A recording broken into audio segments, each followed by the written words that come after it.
ഇത് മാസ് മോട്ടോഴ്സിൽ നിന്നാണ്. നമ്മുടെ ഹീറോണ്ട സ്പ്ലെൻഡർ വണ്ടി വർക്ക് കംപ്ലീറ്റ് ആയിട്ടുണ്ട്. അത് പെയിൻറ്റിങ്ങും അതേപോലെ തന്നെ ടെസ്റ്റ് വർക്കാണ്. പെയിൻറ്റിങ്, എൻജിൻ വർക്കൊക്കെ ഉണ്ടായിരുന്നു.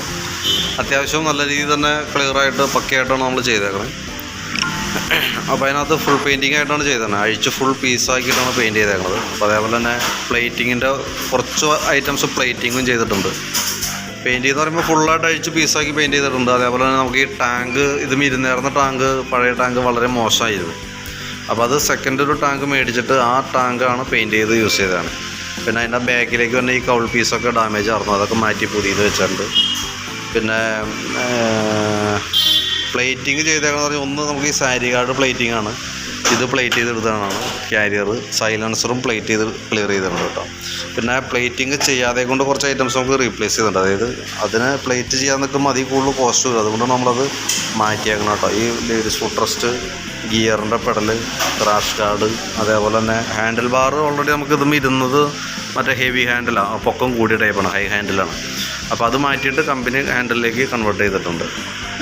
പിന്നെ അതും പ്രകാരം ബാക്കിയത്തെ നമ്മൾ അത്യാവശ്യം എല്ലാ ഭാഗങ്ങളും തന്നെ ക്ലിയർ ചെയ്തിട്ടുണ്ട്. ഇപ്പോൾ ഫ്രണ്ടിൽ നിന്ന് നമ്മൾ പറഞ്ഞു തുടങ്ങുകയാണെങ്കിൽ ഫ്രണ്ട് ഹാൻഡിലിൻ്റെ ബെയറിങ്, സെൻട്രലിൽ തന്നെ ബെയറിങ്, അതേപോലെ തന്നെ ഫ്രണ്ട് ഫോർക്ക് ഫുള്ള് പൈപ്പൊക്കെ മാറ്റിയിട്ടാണ് ഓയിൽ സീലൊക്കെ മാറ്റി റീസെറ്റ് ചെയ്തത്. പുതിയ ഫോർക്കിൻ്റെ അതേ ഒരു ക്വാളിറ്റിയിലേക്ക് ആക്കിയെടുത്തിട്ടുണ്ട്.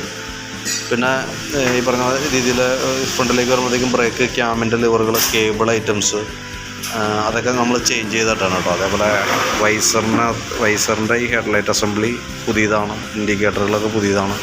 ഹാൻഡിൽ ബാർ പുതിയതാണ് വെച്ചേക്കണത്. ക്രാഷ് ഗാർഡ് പുതിയതാണ് വെച്ചേക്കണത്. കാർബറേറ്റർ അസംബ്ലി നമ്മൾ സെറ്റ് ചെയ്തിട്ട് നമ്മൾ ട്യൂൺ ചെയ്ത് നോക്കുമ്പോൾ ഒരു കാരണവശാലും ട്യൂണിങ് പക്കയായിട്ട് കിട്ടുന്നില്ല. അത് കാരണം കാർബറേറ്റർ യൂണിറ്റ് പടി പുതിയതാണ് വെച്ചേക്കണം കേട്ടോ. പുതിയ അസംബ്ലിയാണ് വെച്ചേക്കുന്നത്. വണ്ടി ഓടിക്കാനായിട്ട് നല്ല സ്മൂത്താണ്, പക്ക ക്ലിയറാണ് വണ്ടി കേട്ടോ. പിന്നെ അതേപോലെ ചെയിൻ സ്പോക്കറ്റും മാത്രമാണ് നമ്മൾ പഴയത് യൂസ് ചെയ്യുന്നത്. ചെയിൻ സ്പോക്കറ്റ് പഴക്കം വലിയ കാര്യമായിട്ടില്ല, അതുകൊണ്ട് തന്നെയാണ് അത് നല്ല വൃത്തിയാക്കുന്നത്. ബ്രേക്ക് ലൈൻഡറുകളും പഴയ തന്നെയാണ് യൂസ് ചെയ്യുന്നത്. ബാക്കിയത്തെ ഒരുവിധം എല്ലാ സാധനങ്ങളും തന്നെ മാറ്റി നമ്മൾ പുതിയതാണ് വെച്ചേക്കണം. ബാക്കിലത്തെ ഷോക്ക് അബ്സർ അടക്കം കേട്ടോ. ബാക്കിയത്തെ പക്കയായിട്ടാണ് ചെയ്തേക്കണേ. അതിനകത്ത് നമുക്ക് എൻജിൻ വർക്കായിട്ടും ചെയ്തേക്കണത് കൊണ്ട് തന്നെ നമുക്ക് ഓൾറെഡി നമുക്ക് 1 ഇയർ വാറണ്ടിയിലാണ് എൻജിൻ വർക്ക് ചെയ്തേക്കണത്. 1 വർഷമാണ് അതിൻ്റെ വാറണ്ടി പീരീഡ് വന്നത്. അതിനകത്ത് നമുക്കിപ്പോൾ ആദ്യത്തെ ഒരു മാസം അല്ലെങ്കിൽ 1000 കിലോമീറ്റർ ഏതാണോ ഫസ്റ്റ് വരുന്നത് ആ സമയത്ത് കൊണ്ടുവന്നിട്ട്, ഓട്ടം കൂടുതലുള്ള വണ്ടിക്കാണെങ്കിൽ 1000 കിലോമീറ്റർ എന്ന് പറഞ്ഞത് ഒരു മാസത്തിന് മുമ്പ് തന്നെയാവും. ഓട്ടം കുറവുള്ള വണ്ടിയാണെങ്കിൽ 1000 കിലോമീറ്റർ ഓടാൻ നോക്കിക്കരുത്. ഒരു മാസത്തിനുള്ളിൽ കൊണ്ടുവന്നിട്ട് ഒരു മാസം കഴിയുമ്പോൾ വന്നിട്ട് നമുക്ക് അതിൻ്റെ എൻജിൻ്റെ ഉള്ളിൽ വന്ന ഫിൽട്ടർ ക്ലീനിങ് നടത്തേണ്ടത് അത്യാവശ്യമാണ്.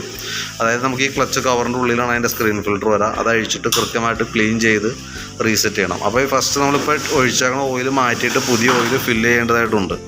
അപ്പോൾ അതുവരെ വണ്ടി ഓടുന്ന സമയത്ത് എൻജിൻ ഹെഡിൻ്റെ ഭാഗത്തു നിന്ന് വാൽവ് ടാപ്പറ്റ് ലൂസായിട്ടുള്ള ചെറിയ സൗണ്ട് വേരിയേഷൻസ് വന്നേക്കാം. അത് നമ്മൾ ആ ഫസ്റ്റ് ചെക്കപ്പിന് വന്ന സമയത്ത് നമ്മളത് ക്ലിയർ ചെയ്ത് സെറ്റ് ചെയ്തേക്കാം. കാരണം എന്താ വെച്ച് കഴിഞ്ഞാൽ അത് ഓൾറെഡി ലൂസാവും എന്ന് കരുതിയിട്ട് നമുക്ക് മുൻകൂട്ടി നമുക്ക് ടൈറ്റ് ചെയ്ത് വയ്ക്കാൻ പറ്റില്ല.